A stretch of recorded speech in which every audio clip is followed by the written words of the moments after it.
i-impeach si VP Sara Duterte sa loob ng 2 linggo ayon kay Ridon. Sandali lang. Inaasahang ma-impeach si Sara Duterte sa loob ng 2 linggo? Seryoso ba yan o panibagong paingay lang? Una sa lahat, hindi ganun kabilis ang proseso ng impeachment.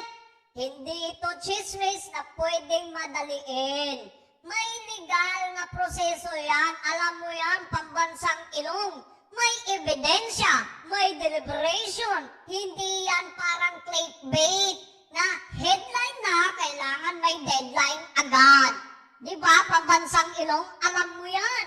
Pangalawa, bakit parang palaging may timeline na pinipili ang Kongreso? Sino ang nagbibenepisyo sa pagpakalat ng ganitong balita? Dapat tinatanong natin yan, hindi yung basta tayong napapaniwala. Kagaya mong pinapaniwala yung manla.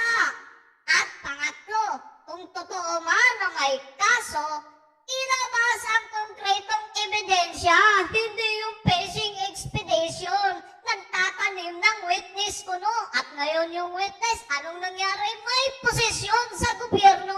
Hindi puro inaasahan. Ayon kay ganito, ganyan. Hindi pwedeng herse-herse ang basihan para sirain ang isang VP Sara Duterte. Pinapakalat nyo lang yan para sira ang imahe ng VP. Kaya sa mga nakikita nito, sa mga nakakita nito, mag-isip-isip tayo. Huwag basta magpadala sa emosyon kasi kung puro rage at chismis lang, pero walang facts, tayo rin ang naluluko sa huli. Ayan, pambansang ilong. Hindi na kami naniniwala dyan sa Kongreso. Kayo-kayo na lang yang napapaniwala sa sarili nyo. Babush!